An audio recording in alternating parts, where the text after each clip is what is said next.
Why do Democrats oppose Elon Musk and Doge so much? Doesn't seem to make any sense, does it? In fact, when you look at this, it should be something that everybody gets on board for. We don't want wasted money. We don't want money going to people who are fraudsters. Taxpayer dollars should be conserved. There should be a clear understanding of why the money is being spent, who it's going to, what the benefit is to the taxpayer. There should be accountability for this, review of this. And yet, every time Elon finds something or the Doge team finds something, the Democrats flip out about it. I mean, here's Trump, who is saying what I think is pretty obvious, that these judges who are stepping in just want the system to continue. Billions and billions of dollars in waste, fraud, and abuse. And I think it's very important. And that's one of the reasons I got elected. I say we're going to do that. Nobody had any idea it was that bad, that sick, and that corrupt. And it seems hard to believe that judges want to try and stop us from looking for corruption, especially when we found hundreds of millions of dollars worth, much more than that, in just a short period of time. We want to weed out the corruption. And it seems hard to believe that a judge could say, we don't want you to do that. Well, so maybe we have to look at the judges, because that's a very serious. I think it's a very serious violation. Now, why would that be the case? Why should judges take it upon themselves to continue waste, fraud, and abuse? You would think that somebody who is entrusted with interpreting and administering the law would be particularly supportive of what Doge is doing, which is finding waste, fraud, and abuse and trying to deliver money back to taxpayers or keep money in the Treasury so that we don't have to keep printing money, which is creating future obligations, debts on our children and their posterity, which is going to be unsustainable mathematically at some point. We already are spending more, and Elon pointed this out, more on the interest on the debt than we do on the Pentagon. Pentagon's got a pretty big budget. I know they're going to be looking at that as well. And Secretary of Defense Hegseth has said that's going to happen. But the craziest thing that Elon brought up in that press conference, kind of impromptu press conference in a sense, in the Oval Office, was the limestone mine from 1955 where they store all the government paperwork. Yeah, there's a limestone mine where we store all the retirement paperwork. And you look at a picture of this mine. We'll post some pictures afterwards. And this mine looks like something out of the 50s because it was started in 1955. So it looks like it's like a time warp. And then the speed, the limiting factor is the speed at which the mine shaft elevator can move determines how many people can retire from the federal government. And the elevator breaks down sometimes, and then nobody can retire. Doesn't that sound crazy? What the heck is going on? It does remind me a little bit of when I was at the NYPD and I was filling out forms when I began my time at the Intelligence Division. I was filling out forms in on carbon paper. Do you remember that? You know, they had this sometimes in high school and different classes. It was paper that if you push hard enough, it'll make a copy kind of on the paper behind it. NYPD was using that in 2011 when I was, or 2010 when I was working there. So that's something that is obviously, technology wise outdated. And a limestone mine is outdated. And it also is deeply inefficient, and it slows down the progress and the process here in ways that everybody should want to fix. Why don't they want to fix it? Right? This is the fundamental question. Why don't the Democrats want this stuff to be fixed and to be addressed? Clearly, yes, there's a little part of them that they just hate Trump, Elon, and everybody associated with this administration. Sure, but it's more than that, because this issue is bothering them more than the ICE raids, the immigration, illegal alien raids. I thought that was going to be the hill that Democrats would die on, so to speak. But really, it actually is this issue of Doge and looking at where the money is going, and USAID and the NGO industrial complex of all these left-wing causes that get their funding from taxpayers who have no idea what's going on. I mean, how are you supposed to know when you're writing your check to the IRS every, at the end of the year or every quarter or however, or watching it just get taken out of your paycheck? No one's telling you, oh, yeah, the money that the $40 billion that goes to USAID, they're just going to give a few $100,000 here and there thousands of times over to people to do nonsense NGO work that there's no accountability for, that there's no goals or set structure. You're just paying people to do whatever they want to do with taxpayer dollars. Anyone who's run a small business, anybody who's ever operated something that has to actually function and stand on its own, has to look at this and say to themselves, hold on a second, this is crap. This is nonsense. And that's also where I think the minds of pretty much every normal American at this point is like, this is out of control, the spending. And so when they come after Elon and they hit him on saying that there's $50 million of condoms going to Gaza, okay, it's not Gaza, it's going to Mozambique, but why are we sending $50 million of condoms to anybody? I'm not sure we should be sending $50 million worth of condoms to anywhere, frankly. I'm not sure that's something Americans would be really excited about. And that is really an enormous number of condoms, when you think about it. But if it went to Mozambique instead of Gaza, I'm like, okay, that's not as bad, but still, why are we doing that?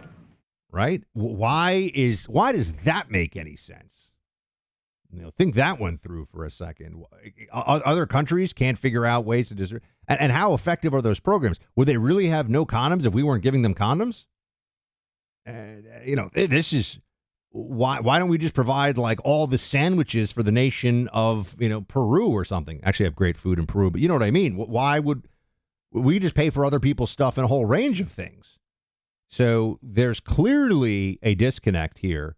And the fact that the more they get angry about it, the more you realize you're over the target. The more they get angry about it, the more you realize this needs to be done. Our sponsor here is Bear Creek Arsenal. Let me tell you, to my fellow gun owners out there, Bear Creek Arsenal had been the best kept secret in the firearms industry, but word's gotten out. They make fantastic firearms. I'm talking pistols, rifles, upper receivers. You can buy an upper receiver, lower receivers, a whole range of gear. They make knives, fixed blade, tomahawks, all kinds of stuff in-house, designed and made, forged in-house. It's a great company, all-American company, and the prices are simply unbeatable. Go to bearcreekarsenal.com/Buck, and you'll take 10% off your order with my first name, Buck, as your coupon code. That's bearcreekarsenal.com/Buck. Take 10% off your order with my name, Buck, as your coupon code. For all the gun owners out there, if you want to maybe even get your first gun, Bear Creek Arsenal makes it so easy. The best prices, great company, great customer service. Go check them out. So Elon also has laid out some basic principles about what needs to change, what needs to happen within the government. And it is to say that there needs to be competence and caring. The two ingredients that are really necessary in order to cut the budget deficit in half from $2 trillion to $1 trillion. And it's really two things: competence and caring. And if you add competence and caring, you'll cut the budget deficit in half. And I fully expect to be scrutinized and get a daily proctology exam, basically. Might as well just camp out there. So it's not like I think I can get away with something. I'll be scrutinized nonstop. But with the support of the president, we can cut the budget deficit in half from $2 trillion to $1 trillion. Now, that's something that we would like to assume is part of the federal government these days, but it's not. Meaning that it should be the case that you have competent government and that the people who work in the government care about what they're doing. And there are some, and we had some phone calls today on radio. We get people that call in, they get upset. They go, "Well, I'm doing great work for the federal government." If you're mission critical and you're putting in the work every day, you know that. And you can show that, and that shouldn't be.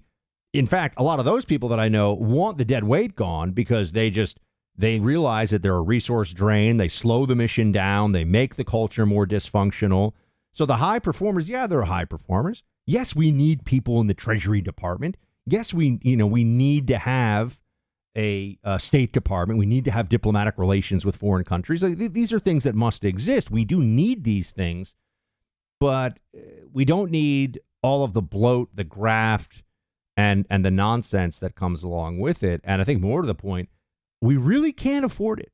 And this is where I think Doge and Elon are so powerful. This is where I think it isn't about ideological viewpoint on this stuff. It isn't about, oh, well, you think this and I think that.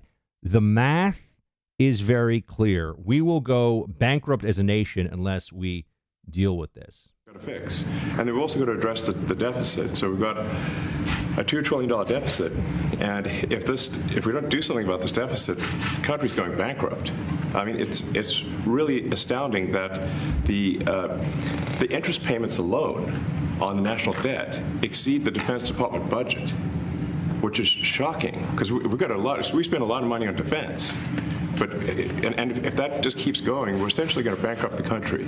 So what I really want to say is, like, it's not optional for us to reduce the federal expenses. It's essential. It's essential for America to remain solvent as a country, and it's essential for America to have the resources necessary to provide things to its citizens and not simply be servicing vast amounts of debt. Bankrupt as a nation. I mean, think about what that would mean. It's not just that if America goes down financially, it's going to suck for us, but that's true. It would cause the cataclysm financially for the world as America, if America is no longer sustainable as the economy that it has been. So much of what economics is, especially in the modern context, it's just about trust. It's just about the system functioning as it's supposed to, and people knowing that, you know, the money that's in the bank will be in the bank. The wire transfers that are going to another bank are going to go to that bank. And, you know, it's banks create trust, and the government creates the framework for trustworthy banks to operate. I mean, you really think if you're going to, you're running a business, you're going to wire, $1 million to China for a purchase. What do you think happens when they go, no, we're just going to keep your money? What are you going to do? You're going to go to a Chinese court? Good luck. The role that America plays, the same way that we keep open the ocean and the waterways for really the whole world. So our blue water navy creates open sea passage and some degree of safety and security on the high seas. That's true in the financial system as well. America is the colossus that holds this up, or the Atlas. Either one of those kind of works, but the Atlas that holds this up. So if we go down, the whole thing is in jeopardy. And $36 trillion in debt. I remember the Tea Party was $10 trillion. It was about $10 trillion back in 2010. The Tea Party was like, oh my God, what are we going to do? Well, now it's almost 4 times that. So if it was bad enough that people were out in the streets and protesting and demanding change almost, 15 years ago, and it was a quarter of what it is now, clearly the situation is more critical. Isn't it amazing? The people are worried that that climate change will destroy the planet and America with it.